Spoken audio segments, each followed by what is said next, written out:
Welcome to the December edition of North St. Paul Notes. I'm your host, Paul Anderson. Coming up in the next half hour, we're going to talk with members of our fire department about code compliance and fire inspection. Stay tuned. North St. Paul Notes is straight ahead.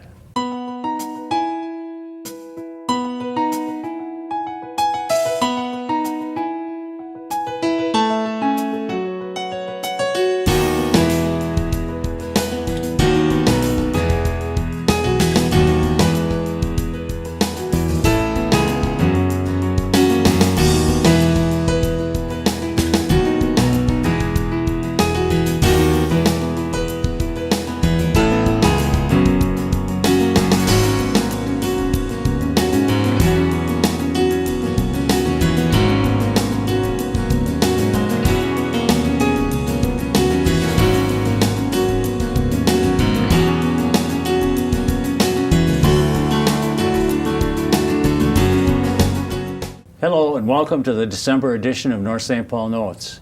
We hope this show will keep you up to date on the news and events that are of interest to the residents of North St. Paul.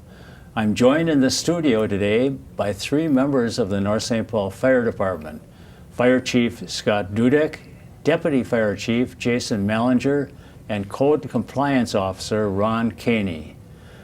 We'll talk about a number of topics, including code compliance and fire inspection. Welcome, gentlemen. Oh. Hey, Paul. Jason and Scott have been here numerous times before, usually around Fire Prevention Week or month in the past. And this year we didn't make it at that time, so we went right by it, and I imagine people generally just ignored fire prevention during that time. We actually just finished fire prevention last night, as a matter of fact. We recognized our poster contest winners at our city council meeting and passed out the awards to those students.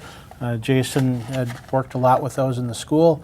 We had nine different students at different grade levels that that were our winners last night, and we were recognizing them at our council meeting. Okay. How many winners were there? There were 9. So we did nine. Grade levels were K through first grade, second and third, and fourth and fifth. I happened to see some of those on the chair in your office, Jason. Yeah, we had quite a few of entries.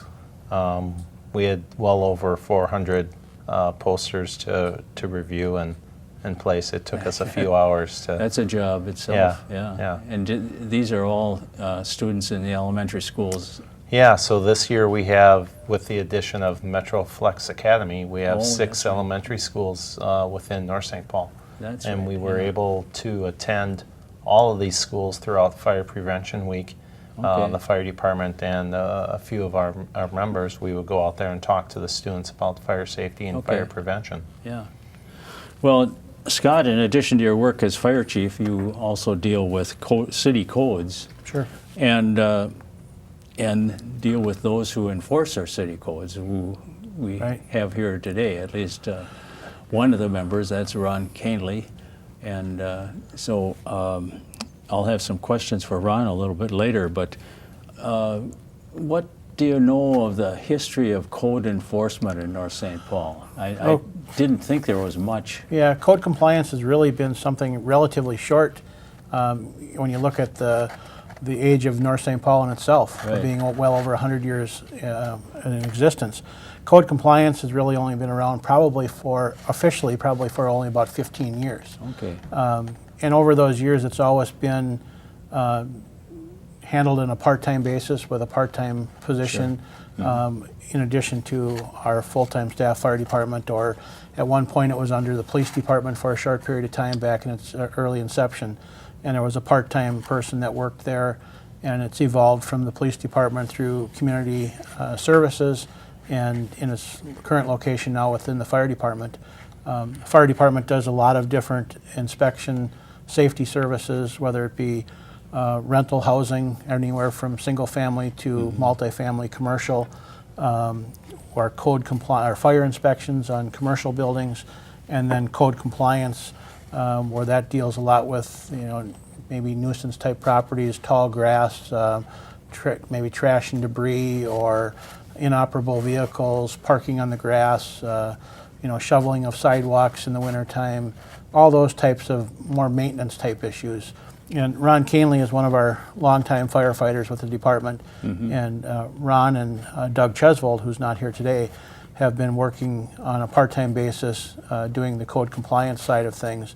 And then Jason Mallinger, our deputy chief, and Dan Cryer, our fire inspector, they primarily handle the building inspections on the residential rental properties and commercial fire inspections. Okay. Ron, now you work in code enforcement along with your partner, and that's been fairly new now, hasn't it? How long have you been doing that? I've been doing it now for about a year and a half. Oh, that long? Okay. Yeah, I think it's just about a year and a half right now it will be. And Doug and I started doing it at the same time. Okay. And like he says, I was on the fire department, and we do it just code enforcement. We try to do it like not writing letters to them, that kind of thing, but we kind of more face to face and trying to be more, so we're not. It doesn't sound so hard. It's not a hardship on the people or anything else. We just look at like trash cans and lawn grass, and so people who store their trash cans out in front of their house, which is not acceptable. And like you mentioned earlier, a lot of people don't read the codes or even realize maybe there are codes, and so we kind of want to do it, a nice way to let them know what the codes are and not pressure anybody. And most people do it. Like when we talk to them, they all comply almost immediately, and some people take a little longer. But but in the end, usually we get the result. It has been accepted for. pretty well then by most people.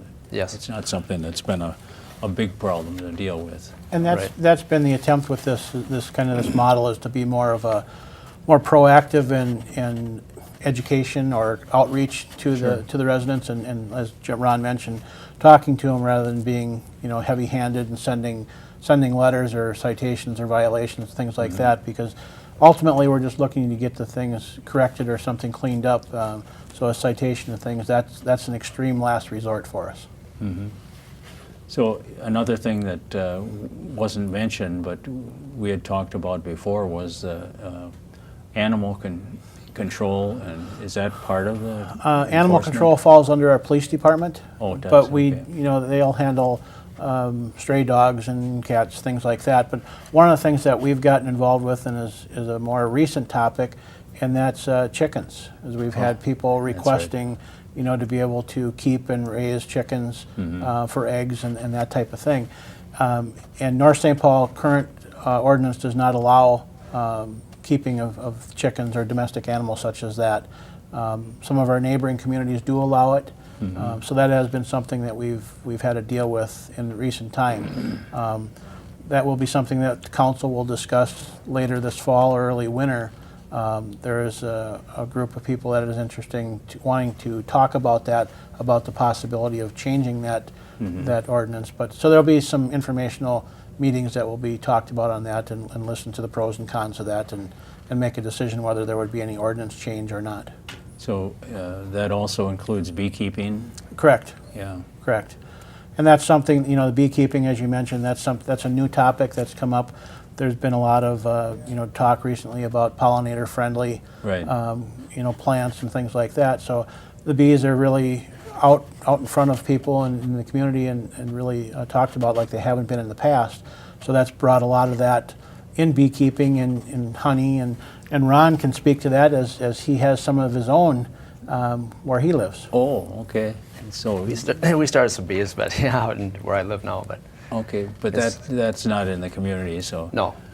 But is that something that you do have some hives in, or? Yeah, I have a hive, and in where we live, but in North St. Paul, I know they don't allow any pretty much animals in North St. Paul at this time, like Scott said, but you do. It's surprising how many chickens, homes we find with chickens or geese or pigeons or that kind of thing, that. And they don't even realize that they're not supposed to have it, and mainly because they say, well, Maplewood has it or someone else has it, or that kind of thing. But and I mentioned to you before when we were talking about the program that I remember growing up here, and it was not uncommon to have 3 or 4 chicken coops in the neighborhoods, and it was just something people did, I guess. And maybe they'll be able to have them again in the future. Yeah, right. You never know, I guess. But I guess there's, as far as bees are concerned, there's a certain fear that people have that because there are more bees, they're going to get stung. Sure. And I don't know if that's necessarily the case, but yeah. And a lot of the other communities that do allow those types of animals, they have, you know, they have space requirements. They have to have so many feet from side yards and all that kind of setbacks and everything. And North St. Paul doesn't really have a lot of properties with, you know, that have that. Large lots and everything. Large lots, correct. That's right too, yeah. Jason, as far as the fire inspection is concerned, now you've been doing that a few years. Yeah. How long has it been? It's been going on just over 10 years now for the fire inspection side of the job. Okay, and you and Dan Cryer are the two that deal with the fire inspections now. Yeah, yeah, and we deal, like Scott was saying, between the rental property and commercial inspections. Right now, we're on the tail end of completing our single-family home inspections. So all properties we inspect every 2 years. They license annually, but every 2 years we get in to actually inspect the property. A lot of times we may get concerns or complaints from tenants, or in some cases it could be somebody else that would make a complaint, and then that might trigger us to have to go out and do an inspection within that 2-year cycle, before that 2-year cycle. So there's a lot of variations. You know, we're looking at the properties to make sure they're being maintained to a certain standard as best as they can be for the property owner and the tenant. Mm-hmm. So this is mainly rental properties, is that correct? Yeah, right now we're on the single-family homes, finishing up single-family home rental properties, and we have probably close to 200 of those within the city right now that we deal with.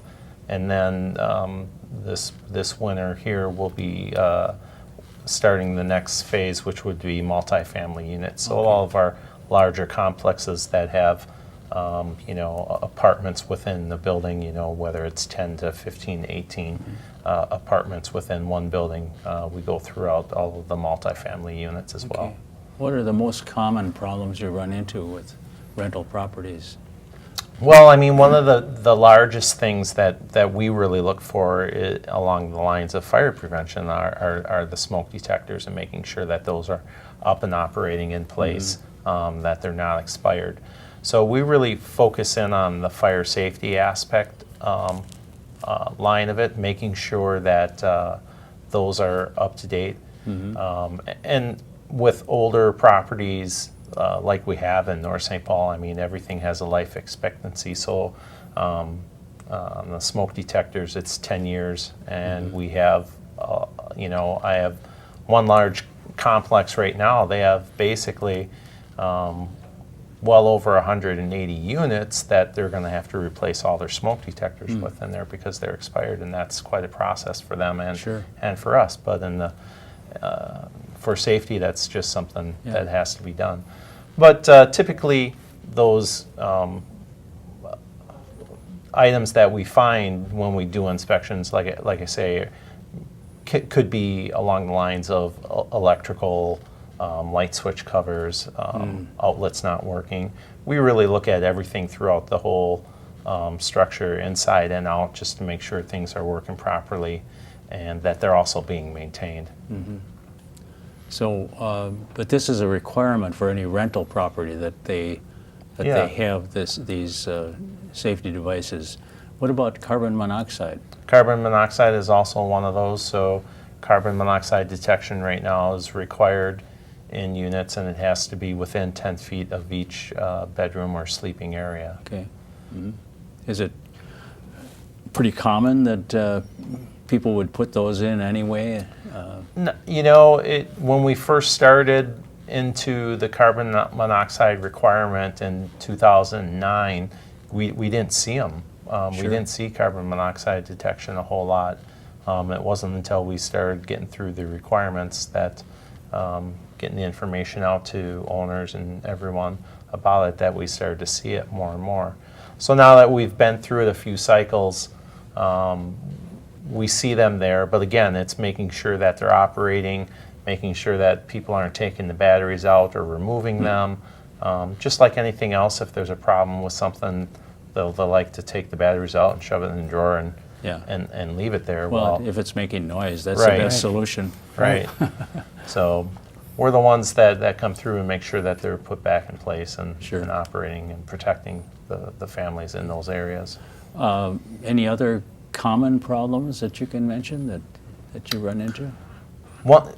For us, on the single-family homes, we see a lot of the exterior property maintenance issues that we really want to address. So we try to not only look at the inside safety portions of it, but also the exterior of the property. Sure. And I was at a property just the other day, and it was a beautiful single-family home, but it's an older property, and basically everything wood siding, wood trim, wood soffits, and you can start to see some deteriorating and chipping and peeling paint on it. And I feel after the inspection, when I told them my concerns about it and written things up, they were quite understanding and almost glad, to the point that we let them know of those concerns, because in the end, it will help maintain the value of their property, Sure. and that's what they want too in the end. And that piece that he mentioned with the exterior of the property, that kind of goes back hand in hand with our code compliance. And one of the overall goals that we're trying to maintain is that curb appeal. Sure. Not only helping homeowners maintain their property for the long-term value of the property, but just also general curb appeal for the community. And I've had friends who have had neighbors who have been rental properties, and oftentimes it becomes a problem because the renter doesn't necessarily take care of the home. He Sure. doesn't maintain it, and if the owner is some distance away, he may not be keeping track of it either. Right. So, And when you mentioned an owner's distance, that's one of the requirements that we have within our rental licensing, that they have to have if the owner isn't local here, there has to be an agent that has the authority to make decisions and repairs and things Okay. like that, Yeah. that live within the 7-county metro area. I see. So that's Yeah, another safeguard to right, make sure that things happen. correct. I've had experiences where I've talked to people who live near rental property, and when they find out that place is going to be rented rather than sold, it brings out an alarm in their mind, because Yeah, it has an alarming effect to people, but on the flip side, we also have owners of rental property that do an outstanding job, Sure. keeping their properties up. There are some, problem ones that we have to, have kind of nudge along. But on the other side, we have a lot of owners that do a great job in maintaining their property. And imagine, Ron, when you're out visiting places in the neighborhoods, why you can see things too, and report back to the office as to what seems to be happening, and that it's when a problem. we get the reports called in or emailed in. There's many ways people can report them, and when we go out to the address, we look as we go and come in and go, and so we're like, very seldom do we go out on one without picking up other, seeing something that somebody's parked on the grass, or somebody didn't mow their grass, Sure. or blowing leaves into the street, that kind of thing. So we're always looking that way as well. Okay. Some of them are more than others, like maybe the trash can thing. So with those, we might do like sections of the city or Okay. blocks at a time type, report on those. But otherwise, yeah, we're always looking as well as getting the reports Sure. on them. Do you get reports from the police department too, at all? Police department can report it, but as Ron started to mention there's multiple ways that residents can report things. We've got on our city website, there's a section there, report a problem, ask a question. So they can fill out that form and send it. They can send it either with their name and phone number as a return contact, or they can also send that information anonymously. Sure. Or they can call it in. But we have a lot of people that use the website and send information in. Okay. And they can send it in anonymously, and then we get that and follow up with it right away. Sure. I know that many people are afraid to report something because they figure that it's going to damage their relationship in the neighborhood, which wouldn't be unusual, I guess. Right. But And just to give you an idea, we keep track of how many we deal with, and just on the code compliance side, this year up to this point, there's approximately 700 incidents of some sort that we have dealt with or are dealing with on some type of code compliance issue. okay, 700. 700, That's yes. more than I would expect, I guess. Yes.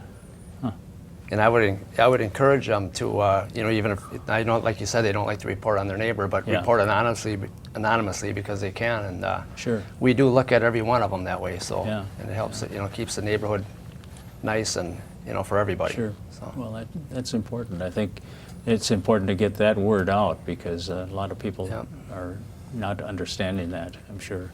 Yeah. I wanted to talk a little bit too about the firefighters and the fire department in general. What can you tell us about what's been happening? Been a busy year. Our call load has increased this year quite a bit. We're on task to set a new record on calls. If our call load continues, we would be on task to be around 1,250 calls for the year for us. Our previous high, I think, was like 1,100 calls, and that's been, I think, back in 2012. So the call load continues to increase. 75 to 80% of our calls are medical calls that we respond to. 75 to 80%. 75 to 80% are medically related calls where ambulance and first responders are responding to those calls. The other calls are strictly or more fire related. Okay. So the call load is increasing. So, you know, and Ron with the code compliance is a firefighter. Doug Chesvold, who works with that, is also a firefighter. So when these part-time people are out working during the day on code compliance, they're also around and are responding to fire and medical calls during that time. So we're getting a double benefit out of that Sure. during the day doing those types of things. But fire department has become very busy, and it has been that way. It's not just a bubble. It's been that way all year long since the first of the year. You know, so we're averaging 3 to 4 calls a day, and sometimes we've had as many as 10 calls in one day. So is there anything that you can attribute that to? Is it just more awareness that people have, or is it aging population, or is it... I don't know that it's even aging population because we get people from all ages, all Sure. ranges. It's just in general. I mean, we do have the new Polar Ridge in North St. That's Paul. right, yeah. So we do have that building that has generated a fair number of calls for assistance there. So that's definitely there. That has increased. Yes. That's part of the increase, Right. at least, and that's understandable Right. when you get a population of older people in Yep. one location. Why? Then on the flip side of it with our calls, the other piece that we're working on is recruitment, which has been That's right, which yeah. has really been a struggle for us over the past some years, and on maintaining firefighters and keeping the number of people that we need. We were very fortunate this year during our recruitment. We've utilized some of the social media sites to get the word out, and we've had a great success. And we'll have a fair number of new firefighters coming on this fall who will be starting their training the first of the year. Our fire department, we try to maintain 40 members on the department, and we're currently down, I think right now we're at like 31 members. Oh. So we have room for new staff, we have retirement, we have people that move on for job changes because, again, the fire department is a paid-on-call position. It used to be called volunteer. Correct. But now it's paid on call. Correct. Okay. It's called paid Yeah. on call, and you're right, it was a volunteer. And times have changed, but it's still, even at the paid on call, it's very minimal wages that are earned. It's certainly not something that's even considered a part-time job. You could go out and do a part-time job and make more money than what you're doing here. So it's really still a service-oriented service, but you are paid for the time that you put in. Sure. And that's only fair, I would say. Yeah. As opposed to some cities that have full-time firefighters, but of course you are, and so is Jason, and so is Dan. Dan, right. We have 3 people during the day, and then with our part-time the sporadic of the code enforcement, we'll have those people around additional for the daytime help. Right. But otherwise, everybody responds from home, as do we, after hours also. Any calls in the evening, nights, weekends, we respond from there. Jason could maybe touch a little bit on the training. We've got our new training facility, and he's involved with that quite a bit. Sure. Yeah, we in October we had the first open house out at the East Metro Public Safety Fire Training Facility. Yeah. And that's a mouthful. Yeah, that's a facility that's brand new actually, and it's right out on 120 near Old Highway 5 or County Road 14. Yeah, that's right, right across the street. Right. And it's in a great location for us, so close, so it benefits us location-wise as far as being able to be there training and being able to also respond to calls as needed versus before we would either be in St. Paul, Minneapolis, or other locations. The facility itself has many different options for us for training, Class B, propane type burns, that it's all computer operated. You have to be specifically trained in operating that. We have a Class A burn building that we burn clean, dry wood and hay to get things going, so we're not burning anything else in there. Controlled burns for our firefighters, and there's a classroom training type building with that we can use for kind of teaching classroom. So the three buildings there, they're benefit for us. We've been using them quite a bit, and I really appreciated that it's there for us. It's nice to have that facility so close, and and it's probably better than anything you've ever had before to train. Yeah. Sure. Definitely. Well, we're about out of time, and I just want to thank you fellas for coming in today, and I think I keep thinking that, well, we've been through these things before, but every time we have a program, I find out something new, and it's always interesting and fun to hear about, and I think people appreciate that kind of information. We've been talking to Scott Dudek, Fire Chief, and also Jason Mallinger, Deputy Fire Chief, and Ron Canley, Code and Compliance Officer. Thank you, gentlemen, for being on the show. Thank you. Thank you. Thanks. We're out of time on this month's show. Join us again next month when we'll bring you more news about North St. Paul. I'm Paul Anderson, speaking for everyone at the City of North St. Paul. Thank you for watching.